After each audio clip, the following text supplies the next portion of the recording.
tamilcinemanew.in.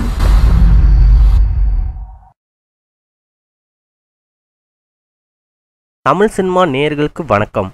Bollywood திரையுலகின் கவர்ச்சி புயல் Sunny Leon.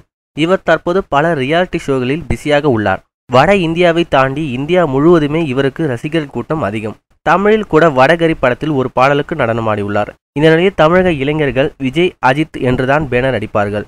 இதற்கு ஒரு படி மேலே சென்று நயன்தாரா, ஸ்ரீதிவ்யாவுக்கு பேனர் அடித்தார்கள். ஆனால் இவர்களை பாருங்கள், சன்னி லியோனுக்கு பேனர் அடித்து சக்தியை உண்டாக்கியுள்ளார்கள். மேலும் இதுபோல சினிமா செய்திகளுக்கு லைக் மட்டும் சப்ஸ்கிரைப் செய்யுங்கள்.